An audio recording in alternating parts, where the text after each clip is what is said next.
অজপাড়া গাঁ উদয়পুরকে শহরে রূপান্তরের আপ্রাণ চেষ্টা করে যাচ্ছেন ফরিদ আহমেদ ভূঁইয়া। অনেকেই ওনাকে রামগঞ্জের কৃতি সন্তান বলে থাকেন। কৃতি সন্তানের সংখ্যা আমার জানা নেই। আমি বলবো, সারা দেশের প্রতিটি উপজেলায় বীর মুক্তিযোদ্ধা ও মানবিক গুণাবলীর অধিকারী ফরিদ আহমেদ ভূঁইয়ার মতো একজন করে ব্যক্তি যদি সমাজে জন্ম নিত, তাহলে এ সমাজের চিত্র হতো ভিন্ন রকম। যদিও অবকাঠামোগত উন্নয়ন এবং একটি উপজেলার চিত্র আমূল পাল্টে দিতে পারে আমাদের দেশের রাজনীতিবিদগণের দেশপ্রেম আর ফরিদ আহমেদ ভূঁইয়াদের গ্রামের অসহায় মানুষ ও গ্রামপ্রীতি একটু আলাদাই বলা চলে। রাজনীতিবিদ ছাড়াও সমাজে এমন কিছু মানুষ রয়েছে যারা বিভিন্ন কারণে আলোচিত ও মানবিক মানুষ হিসেবে নিজেকে প্রতিষ্ঠা করতে পারেন সমহিমায়।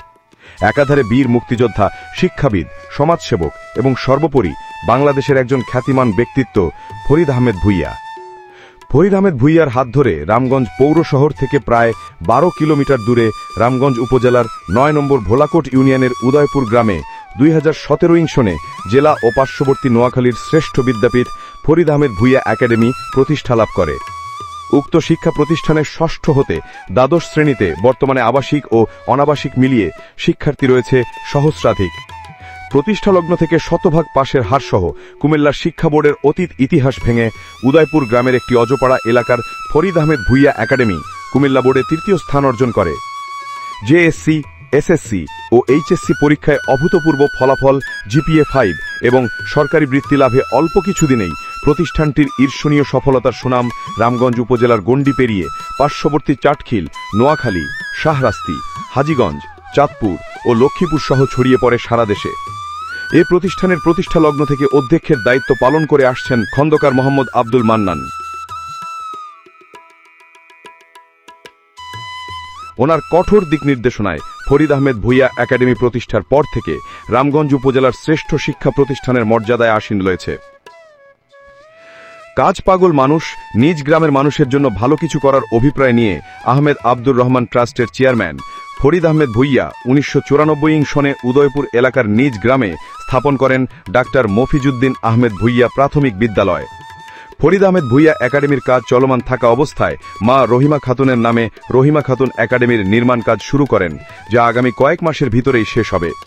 সম্পূর্ণ চায়না থেকে আমদানিকৃত নির্মাণ সামগ্রী এবং বিশাল 3টি খেলার মাঠ সহ আধুনিক এ একাডেমিতে একসাথে 1400 ছেলেমেয়ে আলাদা আলাদা পাঠদান করতে পারবে বলে জানালেন সংশ্লিষ্টরা।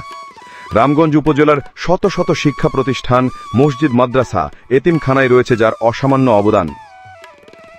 70 বছর বয়সী মানবিক এ মানুষটির পরবর্তী টার্গেট কি জানেন?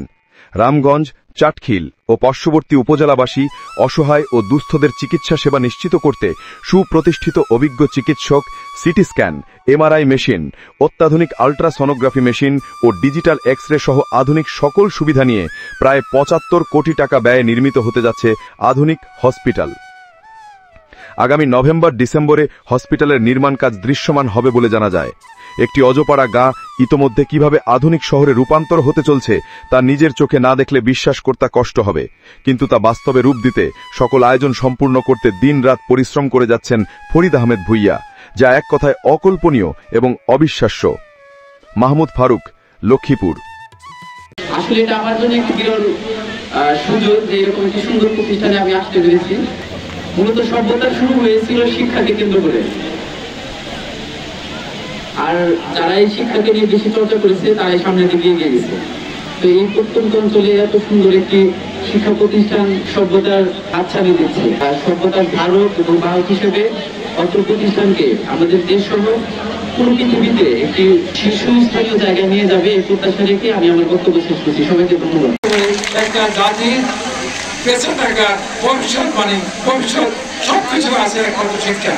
শিক্ষা ছাড়া কোনো শিক্ষা ছাড়া শিক্ষার গুণায় যে যত টাকার মালিক অসম্ভব ক্ষণস্থায়ী।